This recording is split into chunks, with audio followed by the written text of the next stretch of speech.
Magandang araw po sa inyo lahat. Hi!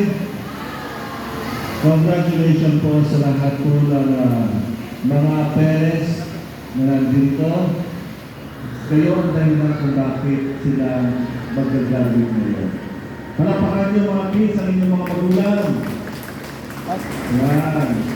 At siyempre mga magulang, palapakan niyo po inyong mga anak. Dahil po sa inyo, ito ang mga susunod na batang kakalo sa lungsod ng Caloocan. Kayo ang magbibigay ng halaga kung ano ang pinaglaban ng mga malapitan sa ating lungsod.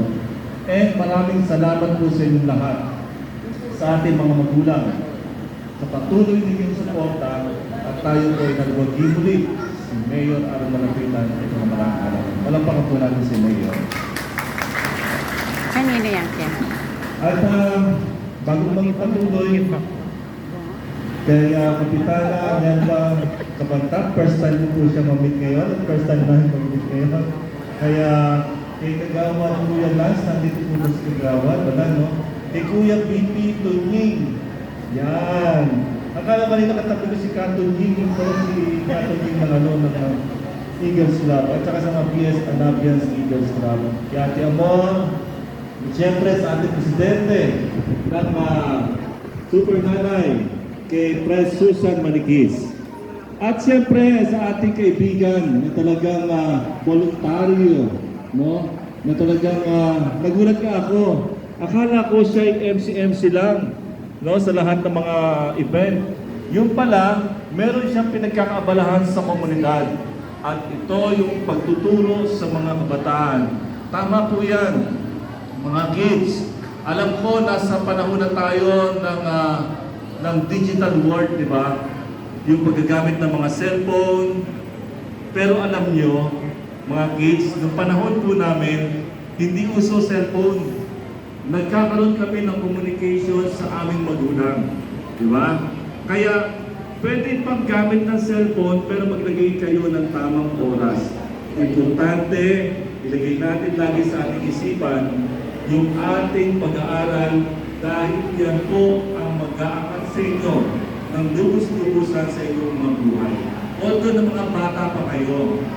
Pero sa inyong murang edad na yan, diyan nyo na nararamdaman, nakikita kung ano ang pwedeng gawin ninyo sa inyong mga lugar. Which is yung minsan nagdo-drawing kayo, di ba? Kung nag-drawing kayo, ibig sabihin, yun yung gusto nyo mangyari. Tama mali? Di ba? Pagka kasi nag-drawing ang isang bata, kahit tayo, pagka tayo nag-sketch, ibig sabihin, yun yung pangarap natin gawin. Yun yung ating paninindigan para mangyari sa ating buhay.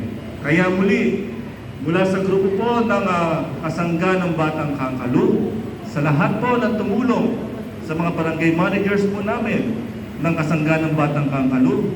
Ngayon, tagumpay na tayo, panalo na tayo. Ano ang susunod natin? Ibababa naman po namin ang mga proyekto para sa Super Nanay.